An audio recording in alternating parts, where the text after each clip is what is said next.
Good morning students. आज फिर से हम क्लास 9 का जो एक्सरसाइज है, जो चैप्टर है हमारा नंबर सिस्टम, उसकी एक्सरसाइज 1.2 को डिस्कस करने से पहले हम कुछ बेसिक्स को करेंगे। पहला बेस जो उसमें रिलेटेड है वो क्या है? आज तक आपने नंबर लाइन के ऊपर नंबर्स को ड्रॉ करना सीखा। नंबर लाइंस के ऊपर नंबर्स को ड्रॉ करना सीखा।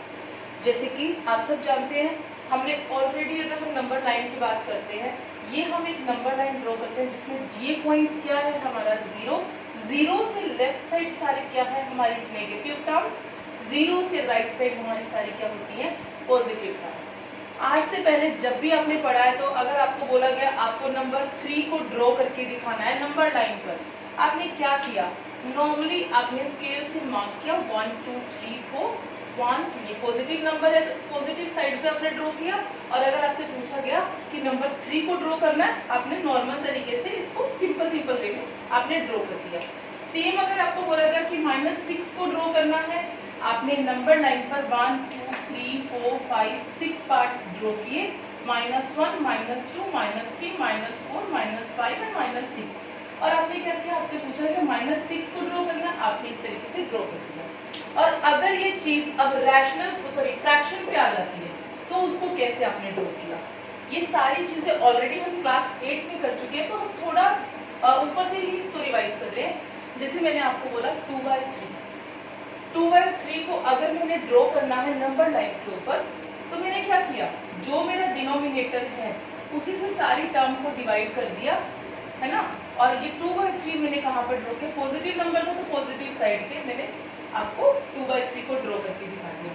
सेम अगर मैंने कहा कि -2/3 को ड्रॉ करना है, तो मैंने क्या बोला आपको? सेम डिनोमिनेटर से आपने डिवाइड किया सबको, एंड कहाँ पर आपका -2/3 है? हियर, एंड आपने यहाँ पर ड्रॉ करके दिखा दिया। ये बहुत ही सिंपल था, जिसमें आपने नंबर्स को सिंपली ड्रॉ किया था। पर अब आपके पास क्लास 9th में कोई भी नंबर्स की बात नहीं हो रही है। अब बात हो रही है, हमने रियल नंबर में जैसे पढ़ा है, हमने रियल नंबर को दो तरह से कैटेगराइज किया था, एक रैशनल और एक इरैशनल। अब हमने कहा जितने अंडर रूट वाले नंबर्स होते हैं ना, वो सारे नंबर इरैशनल्स हैं। इरैशनल क्यों है, फिर से एक बार गो थ्रू करते हैं। इरैशनल जिसमें remainder not equal to 0 and non repeating, इसका क्या था? क्वोशंट। नॉन रिपीटिंग क्वोशंट, जिसमें क्वोशंट आपका रिपीट नहीं होता है और रिमाइंडर भी 0 नहीं आता है। ये सारी टर्म्स क्या है? हमारी इरैशनल है। अब इरैशनल को हमें नंबर लाइन पे ड्रॉ करने के लिए हमें कुछ चीज़ों को फॉलो करना पड़ता है। वो चीज़ें किस तरीके से हैं? वो चीज़ें इस तरीके से, जैसे हमारे पास √2 है। अब इसको हमें समझना है किस तरीके से। ये एक ट्रायंगल फॉर्म होगी। जैसे कि अगर आप देख रहे हैं आपके सामने, ये क्या है? एक right angle triangle. Right angle triangle में आपने ही पढ़ा है, जो स्लैंटिंग लाइन होती है, दिस इज योर हाइपोटेनियस। जो आपकी स्ट्रेट लाइन होती है जिसके ऊपर आप ट्रायंगल फॉर्म करते हैं, this is your 90 degree. Right angle triangle की बात है तो एक एंगल 90 डिग्री हुआ, सो 90 डिग्री वाली लाइन आपकी परपेंडिकुलर। एंड जिस लाइन पे आपने बनाया, this is your base line. आपके पास अगर आपको ध्यान होगा, इस तरीके से हम राइट एंगल ट्रायंगल को फॉर्म करते हैं, जिसमें एक slanting line, one line is 90 degree and one is a base line. Slanting line को आपने हाइपोटेन्यूस बोला, जिस लाइन को आपने जिसपे 90 डिग्री क्रिएट किया, this is your perpendicular and this is your base. अब हम बात करें √2 के लिए हमने ट्रायंगल क्यों बनाया, क्योंकि जब आप नंबर लाइन पे बनाकर देखेंगे तो आप देखेंगे कुछ इस तरीके की ट्रायंगल की फॉर्मेशन हमें करनी है। तो हमने √2 जो है ना, हमें यहाँ पर पुट करना है, this is your slanting line. Slanting line के ऊपर आपने पुट किया वैल्यू √2। अगर आप लोगों को थोड़ा ध्यान होगा पाइथागोरस थ्योरम का,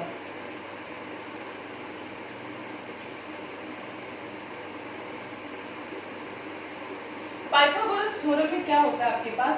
hypotenuse square which is equal to perpendicular square plus base square. और अगर मेरे को तो सिर्फ यहाँ पर क्या है, हाइपोटेनियस पता है, हाइपोटेनियस पता होने की वजह से मैं इस स्क्वायर को ट्रांसपोजिशन करूंगी राइट साइड पर, जो कि स्क्वायर कन्वर्ट हो जाता है ट्रांसपोजिशन में √2 पर। तो ये क्या हो गया? ये √2 बन गया। अब आपको ये देखना है कि ये जो आपने हाइपोटेनियस की वैल्यू है आपके सामने, यहाँ पर ये क्या है? √2। आपको अब परपेंडिकुलर और बेस की ऐसे दो नंबर्स पुट करने हैं ट्रायंगल को बनाने के लिए, ताकि आपकी जो भी नंबर्स आए वो √2 के इक्वल आए। तो अब आपने देखना है ऐसा कौन सा नंबर पुट करें। अगर हम 1 पुट करते हैं हमारा बेस, 1 पुट करते हैं हमारा परपेंडिकुलर, तो हम देखते हैं 1 square is equal to 1 and 1 square is equal to 1 which is equal to √2। तो आप देख रहे हैं यहाँ से √2 और √2 इक्वल हो गया। तो आपको ये खुद ही नंबर्स बनाने पड़ेंगे, खुद ही नंबर सोचने पड़ेंगे, जिससे कि आप ये बता पाए कि ये जो परपेंडिकुलर और बेस को आप क्या कंसीडर कर रहे हैं कि वो वैल्यू आपकी हाइपोटेन्यूज के इक्वल आए। अभी क्या है, आपने ये देखा, आपने वैल्यू बना ली इसकी, आप यहाँ से देख पा रहे हैं बेस क्या है और परपेंडिकुलर क्या है। हमने कहा यहाँ से बेस हमारे पास हमने निकाला, बेस की वैल्यू भी 1 थी, परपेंडिकुलर की भी वैल्यू 1 थी। अब आपके पास एक ट्रायंगल फॉर्म हो गई, राइट एंगल ट्रायंगल, जिसका perpendicular is equal to 1 unit and base is equal to also 1 unit and आपका जो हाइपोटेन्यूज है उसकी वैल्यू है √2। ये आपने पाइथागोरस थ्योरम से प्रूव भी करके दिखा दिया। ये सारे स्टेप्स आपको दिखाने पड़ेंगे, तभी हम समझ पाते हैं कि आपको ये बेसिक कंसेप्ट समझ में आया है। अब आते हैं नंबर लाइन पे ड्रॉ करने की बारी। ये आपने नंबर लाइन ड्रॉ किया, ये था आपका 0 पॉइंट, ये 1, ये 2 centimetre, this is your 3 centimetre, this is your 4 centimetre, this is your 5 centimetre. आप जितना भी नंबर ड्रॉ करना चाहते हैं कर सकते हैं। अब हमने बात किया, अगर आप स्केल पे देखेंगे, स्केल पे 1 सेंटीमीटर बहुत ही छोटा सा होता है, तो इस वाले अगर हम कहें, अगर हम 1 सेंटीमीटर की ट्रायंगल लें तो कुछ इस तरीके से फॉर्म हो जाती है, तो वो बहुत ही छोटी विजिबल होगी।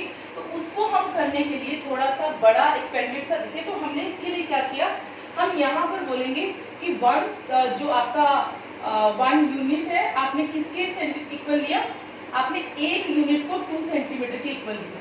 आप लेकिन यहाँ पर प्रॉपर्ली स्पेसिफाई कर रहे हैं कि आप 1 यूनिट को 2 सेंटीमीटर के इक्वल ले रहे हैं।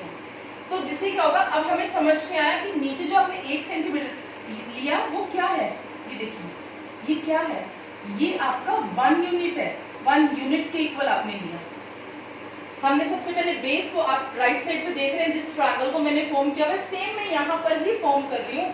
मैंने क्या किया, 1 यूनिट एक बेस लिया, जो कि ऑलरेडी आपके सामने गिवन है। सेम बेस आपको बोला गया कि 1 सेंटीमीटर का ही परपेंडिकुलर है, सेम आपने स्ट्रेट लाइन परपेंडिकुलर ड्रॉ किया, लेकिन 2 सेंटीमीटर का। बट कंसीडर क्या करना है कि ये 1 यूनिट है, क्योंकि आपने ऑलरेडी ऊपर मेंशन किया 1 यूनिट आप 2 सेंटीमीटर के इक्वल ले रहे हैं। अब आपने इसके बाद क्या करना है, आपने ये ओरिजिन है आपका, इस ओरिजिन से ये डॉटेड लाइन क्रिएट करनी है। ये डॉटेड ज्वाइन किया आपने ओरिजिन से। अब उसके बाद मैं कलर्स चेंज इसलिए कर रही हूँ ताकि आप लोगों को बिल्कुल अच्छे से समझ में आ जाए। अब आपने कंपास को लेना है, ये ओरिजिन लेना है कंपास से एंड मेजर करना है इतना वैल्यू। ये आपने कंपास का टिप रखा, यहाँ पर आपने मेजर किया ये कितना है। उसके बाद टिप आपका यहीं पर है, जितना मेजर करने के बाद आपने इस तरीके से आर्क लगा देंगे, राइट। अब जब आप यहाँ पर आर्क लगाएंगे तो आप देखेंगे ये नंबर लाइन के ऊपर यहाँ पर कुछ टच कर रहा है, ठीक है। तो this is your √2, this value is your √2, यानी कि आपने नंबर लाइन पर √2 को ड्रॉ किया है। अगर आपको याद होगा क्लास 8 में आपने √2 की वैल्यू फाइंड की थी, which was equal to 1.414 something, ठीक है। तो 1 हम सिर्फ सिंगल यूनिट उसकी डेसिमल की बात करते हैं यहाँ पर, तो ये आता है 1.4। अगर मैं बात करूंगी और मेजर करूंगी स्केल से, तो अगर ये मेरा 1 centimetre, this is my 2 centimetre, तो मैं कैलकुलेट करूंगी तो ये वैल्यू भी मेरी 1.4 के ही इक्वल आएगी। आप चेक कर सकते हैं इसको, ठीक है। Thank you so much for this question. जी स्टूडेंट्स, अब हमारे पास आता है सेम, जैसे हमने √2 को ड्रॉ किया, अब हमें √3 को ड्रॉ करना है। सेम हम बोलेंगे कि √3 में एक इरेशनल नंबर है।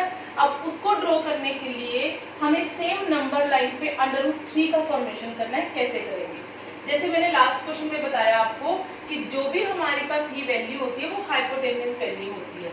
सेम जो लास्ट क्वेश्चन में मैंने प्रोसीजर्स को फॉलो किया पाइथागोरस का, तो मेरे अकॉर्डिंग मैं ये बोल रही हूँ hypotenuse square which is equal to perpendicular square plus base square, और ये स्क्वायर ट्रांसपोजिशन होके वहां पर √में कन्वर्ट हो गया राइट साइड में। तो अब मेरे पास 3 की जगह पर मुझे ऐसे दो वैल्यूज चाहिए, ऐसे दो नंबर्स चाहिए जिनका मैं स्क्वायर एंड देन सम करने के बाद वो √3 के इक्वल है। अब मैं इस तरीके के दो नंबर अगर फाइंड आउट करती हूँ, मैं ये देखती हूँ अगर मैं इसको √2 को स्क्वायर करूँ तो ये आप जानते हैं अंडर रूट और स्क्वायर रूट कैंसिल हो जाता है, तो मेरे पास नंबर 2 ओनली बचेगा। अगर मैं ये √2 ही सिर्फ बेस लेती हूँ, बेस में सिर्फ और सिर्फ √2 लेती हूँ मैं, और परपेंडिकुलर में मैं वैल्यू 1 रखती हूँ, क्या मेरी वैल्यू इक्वल टू आ जाएगी? बिल्कुल आ जाएगी। 1 स्क्वायर, ये भी स्क्वायर, क्योंकि परपेंडिकुलर आपने क्या लिया, यहाँ पर मैं चेंज कर रही हूँ, this is base and this is perpendicular, क्योंकि वहां पर मेरे को बनाना इजी होगा। सो बेस आप कुछ भी कैसे भी रोटेट कर सकते हैं, ऐसा नहीं है कि मैंने यहाँ पर बेस ही लिया तो आप परपेंडिकुलर नहीं ले सकते, इसको ऐसा नहीं है। अगर आप उस तरीके से लेंगे तो आपको √2 परपेंडिकुलर के ऊपर ही क्रिएट करना पड़ेगा। सो बेटर देन दिस, आपने क्या किया, इसको बेस पे लिया जो कि आपके पिछले क्वेश्चन से रिलेट हो जाएगा, इसीलिए मैंने बेस पर √2 लिया। सो √2 स्क्वायर एंड 1 स्क्वायर, 1 जैसे कि मैंने परपेंडिकुलर लिया और √2 को बेस लिया, इन दोनों को कैंसिल किया। So I get what, 2 + 1 which is equal to √3। यहाँ से फिर से मेरा पाइथागोरस क्लियर हो जाता है। पाइथागोरस यहाँ से प्रूव होने के बाद मैं यहाँ से डिफाइन कर सकती हूँ कि मेरे पास मैंने जो बेस का वैल्यू लिया है वो √2 है और परपेंडिकुलर इज √3 एंड जो हमारा हाइपोटेन्यूस है वो √3। यहाँ पर हम लिखते हैं हमारे पास परपेंडिकुलर क्या है, 1 सेंटीमीटर या 1 यूनिट लिख सकते हैं। बेस क्या है हमारे पास, √2 एंड हाइपोटेन्यूस क्या है, √3। ठीक है, अब देखिए ध्यान से, इसको मैंने यूनिट लिख देती हूँ क्योंकि मेरा पिछला क्वेश्चन काफी हद तक मैच कर जाता है। अब ये बेस √2 है। अभी लास्ट क्वेश्चन को अगर आपको ध्यान होगा तो हमने √2 को ही ड्रॉ किया है नंबर लाइन पर। तो सबसे पहले हमने जो √2 को ड्रॉ किया था नंबर लाइन पे, सेम प्रोसीजर को ही हम फॉलो करेंगे। 0 1 2 3 4 5 एंड देन 6। ठीक है, अभी हमने क्या कहा था पिछले क्वेश्चन में, एक चीज मेंशन की थी कि हम 1 यूनिट को 2 सेंटीमीटर के इक्वल ले रहे हैं। उसका रीजन क्या था, ताकि हमारे पास जो नंबर लाइन ड्रॉ हो वो बहुत अच्छी से विजिबल हो। 1 unit is equal to 2 centimetre. अब आपको ये ध्यान रखना है, जो आप 2 सेंटीमीटर को 1 यूनिट के इक्वल ले रहे हैं तो हर जगह आपने सेम फॉलो करना है। ऐसा नहीं कि एक जगह 1 सेंटीमीटर ले रहे हो, अगर वो 1 सेंटीमीटर होगा तो वो 0.5 हो जाएगा, हाफ हो जाएगा उसका। तो इसलिए आपने यही चीज को सारे के सारे टास्क में ध्यान रखना है कि आप 1 यूनिट को ही 2 सेंटीमीटर ले रहे हो, ये बिल्कुल ध्यान रखिएगा। अदरवाइज आप चेंज करेंगे तो उसमें आप ही का जो एरर यहाँ पर फॉर्म हो जाएगा और ट्रायंगल प्रॉपर फॉर्म नहीं होगी। ठीक है, अब हमने √2 तो ऑलरेडी लास्ट क्वेश्चन में हमने बनाया कि √2 को कैसे बनाना है। सबसे पहले हमने क्या किया था, हमने ये बेस बनाया था, 2 सेंटीमीटर को 1 यूनिट लिया था। फिर से दोबारा क्वेश्चन रिपीट हो रहा है, फिर से आपको बेनिफिट, आपको हेल्प हो जाएगी इस चीज की। 1 यूनिट क्या है आपका, 2 सेंटीमीटर के इक्वल। आपने बेस बनाना है पहले √2। अब हम √2 पहले बेस बना रहे हैं यहाँ पर। सेम हमने 1 यूनिट यानी कि 2 सेंटीमीटर आपने स्ट्रेट लाइन यहाँ पर ड्रॉ किया। फिर उसके बाद आपने, जैसे हमने डिस्कस किया था, ये ओरिजिन लाइन से हमने डॉटेड लाइन ड्रॉ किया यहाँ पर, राइट। अब उसके बाद हमने क्या किया था, कंपास के टिप को यहाँ रखा था, ये हमारी कंपास की टिप थी। कंपास की टिप को यहाँ रखने के बाद कंप्लीट कंपास को यहाँ तक खोला गया और इतना पार्ट मेजर करने के बाद अगेन से कंपास की टिप यहाँ ओरिजिन पॉइंट पे थी, यहाँ से जितना वैल्यू ये था उतना कुछ इस तरह से हमने कट किया था। तो यहाँ पर हमारे पास, यहाँ पर बेस फॉर्म पे हमारे पास ये क्या थी, √2 की वैल्यू क्रिएट हो गई थी, राइट। अब ये √2 था, √3 नहीं, √2 था। √2 यहाँ पर बनने के बाद अब हमारा बेस रेडी हो गया। यहाँ पर जो हमें बेस वैल्यू चाहिए, बेस इज √2 है। अब उसके बाद हमें 1 यूनिट ऊपर जाना है। 1 यूनिट मतलब 2 सेंटीमीटर फिर से ऊपर जाना है हमें। अगर हम देखेंगे, क्योंकि अब हमारा बेस का, ट्रायंगल का बेस ये पूरा है, ये नहीं है। √2 पे जहां पर हमने किया, यहीं से हमें, आप ये देखेंगे ये भी 2 सेंटीमीटर था जो 1 यूनिट के इक्वल था। सेम हमने 2 सेंटीमीटर और 1 यूनिट की लाइन लगाई because this is your perpendicular. Perpendicular का मतलब स्ट्रेट 90 डिग्री लाइन मेजर किया आपने।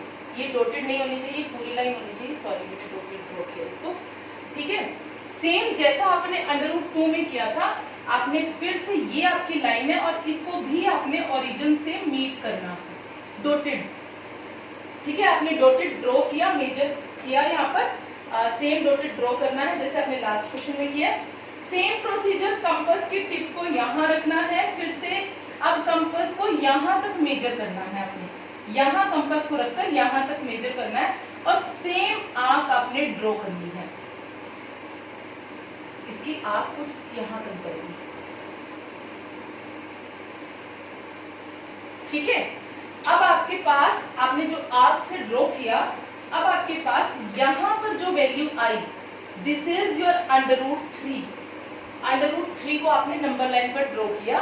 जैसा कि आप सब जानते हैं, ऑलरेडी अपनी क्लास 8 में किया है, जब आपने स्क्वायर रूट के मेथड से √3 को सॉल्व किया था तो उसकी कुछ वैल्यू आई थी 1.732। तो आप यहाँ से देख सकते हो 1.7। आप स्केल से मेजर करके देखिएगा, मेरा तो फिर भी इतना प्रॉपर विजिबल नहीं है। आप जब स्केल से बनाएंगे, कंपास से बनाएंगे, बहुत ही नीट फॉर्मेशन होगी और उसके बाद आप देखेंगे कि आप मेजर भी करेंगे, ये वैल्यू कुछ 1.7 के ही इक्वल आएगी। तो वहां से आप चेक कर सकते हैं आपकी ये जो वैल्यू है आपकी बिल्कुल करेक्ट है। तो √2 और √3 को आपने देखा और नेक्स्ट क्वेश्चन में हम आपको बता रहे हैं √5। सिलेबस के अकॉर्डिंग हमारे पास √3, √2, √5, 7 एंड एक डेसिमल वैल्यू है, वो सारी हमें इसी क्लास में सॉल्व करनी है। नेक्स्ट क्वेश्चन था, ऐसे हमने बोला था आपसे कि √5 एंड √7 दोनों हमने इस टॉपिक के साथ डिस्कस करने हैं। सेम हमने राइट एंगल फॉर्मेशन किया। अब राइट एंगल में जैसे हमने लास्ट क्वेश्चन में डिस्कस किया कि आपके पास जो एक बार दोबारा से हम इस चीज को डिस्कस कर रहे थे कि √5 और √7 को भी हमें नंबर लाइन पे कैसे ड्रॉ करना है। जैसे मैंने लास्ट क्वेश्चन में आपको बोला कि आपको एक राइट ट्रायंगल लेनी होती है जिसमें हाइपोटेन्यूज की वैल्यू ये हम इस तरीके से लिखते हैं, है ना। और अब हमें ऐसे दो नंबर्स में सिर्फ और सिर्फ इस दोनों क्वेश्चंस के पूरा नंबर लाइन ड्रॉ नहीं करूंगी, आप अपने तरीके से ड्रॉ कर सकते हैं। मैं आपको वैल्यूज बता देती हूँ। अगर आपको कुछ भी कंफ्यूजन होता है, किसी भी चीज को बनाने में आप ड्रॉ नहीं कर पा रहे, आप मेरे इस नंबर पे 8448479878 पे मुझे कनेक्ट करके आप पूछ सकते हैं, तो मैं आपको उसके लिए पूरा एक्सप्लेन कर दूंगी फिर से, ठीक है। तो √5 हमने जैसे डिस्कस किया कि hypotenuse square which is equal to perpendicular square plus base square, base square plus perpendicular लिख देते हैं, थोड़ा सा मुझे इजी होगा। So h is equal to √ऑफ base square plus perpendicular square, right. अब हाइपोटेन्यूज की वैल्यू ऑलरेडी मेरे पास √5 है, मुझे ऐसे दो नंबर पुट करने हैं जिससे कि मैं √5 को नंबर लाइन पर ड्रॉ कर पाऊं और √5 के इक्वल वो वैल्यूज आ जाए। अब हमें थोड़ा सा सोचना होगा इसमें कि √5 जो है, अगर हमारे पास दो नंबर है 2 और 3, अब इसमें से हम अगर 2 का स्क्वायर करेंगे तो आ जाएगा 4 एंड अगर 3 का स्क्वायर करेंगे विच इज इक्वल टू 9, तो भी हमारे लिए ट्रबल होगा कि हम इसको कैसे ये 4 + 9 हमारे पास 13 होगा which is not equal to √5। तो इस तरह के क्वेश्चंस को करने के लिए हमें और भी नंबर्स का पेयरिंग करना होगा। अगर हम कहते हैं 4 and 1, ये भी हमारे पास एक पेयर बनता है। तो अगर 4 क्या है which is equal to 2 square and 1 क्या है this is equal to 1 square, right. तो हम यहाँ पर अगर 2 स्क्वायर पुट करते हैं, हमारे पास 2 पुट करते हैं, 2 हमारे पास क्या है बेस एंड 1 क्या है हमारे पास परपेंडिकुलर। सो हमने क्या किया इसको according to the formula 2 square and 1 square. यहाँ से हमारे पास क्या आ जाता है कि हमारे पास बिल्कुल क्लियर है 2 and 1, कोई आपको अंडर रूट ड्रॉ करने की जरूरत नहीं है। ये 2 यूनिट्स या 2 सेंटीमीटर, ये 1 सेंटीमीटर आप इजीली बना सकते हैं, क्योंकि अगर हम यहाँ से देखेंगे which is equal to 4 + 1 which is equal to √5 और √5। ये सिर्फ और सिर्फ आपको ऐसा थोड़ा सा सोचना है, पेयरिंग करना है ऐसे नंबर्स का जिनको आप इक्वल कर सके हाइपोटेन्यूज के बिल्कुल। तो उसमें क्या होगा, आप ही लोगों को खुद से पेयरिंग, जैसे अभी मैंने 2 and 3 एक नंबर लिया, उससे नहीं हो पाया, फिर मैंने 2 and 1 लिया जिससे मेरा हो गया, यानी 4 and 1 लिया, ठीक है। सेम ऐसे ही आपने बिल्कुल सिंपल है, नंबर लाइन पर आपको नंबर 2 तक ड्रॉ करना है, नंबर 1 तक सेम मेजर करना है कंपास से और ड्रॉ करनी है आर्क, ठीक है। इस तरीके से आप √5 को ड्रॉ कर पाएंगे।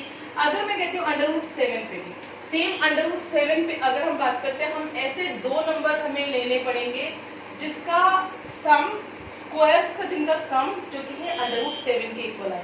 अगर मैं पेयरिंग करती हूँ तो मैं कहती हूँ 3 और 4 दो नंबर हैं, अगर मैं इनका सम करती हूँ, स्क्वायर करती हूँ, तो ये हो जाएगा 9 and this is 16 which is not equal to under root 7। तो मुझे ऐसा कौन सा नंबर लेना पड़ेगा? अगर मैं अंडर रूट 3 नंबर लूँ और 2 नंबर लूँ तो क्या बना पाऊंगी? बिल्कुल बना पाऊंगी। Under root 3 square plus 2 square, ये बना मेरे पास, ये बन जाता है यहाँ से। अंडर रूट स्क्वायर से मेरा अंडर रूट कैंसिल हो गया, ये आ गया 3 plus 2 square is equal to 4 which is equal to under root 7, और अंडर रूट 7 और अंडर रूट 7 की वैल्यू इक्वल आ गई। अब नंबर लाइन पर ड्रॉ करने की बात आती है। आपके सामने यहाँ पर अगर मैं राइट एंगल ट्रायंगल बनाती हूँ, हाइपोटेन्यूस 7 के अंडर रूट 7 के इक्वल है, बेस लाइन मैंने क्या ली है? This is under root 3, this is under root 3, और ये क्या था मेरे पास? Perpendicular is 2। तो आपको जब भी नंबर लाइन ड्रॉ करनी है, सबसे पहले अंडर रूट 3 बनाना होगा। अंडर रूट 3 आपने कैसे बनाया था? सबसे पहले under root 2 and then under root 3, और अब यहाँ पर अंडर रूट 3 बनाने के बाद आपने 2 सेंटीमीटर फिर से ऊपर तक लेना है, और फिर सेम प्रोसीजर को फॉलो करके आपने अंडर रूट 7 को नंबर लाइन पर ड्रॉ करना है।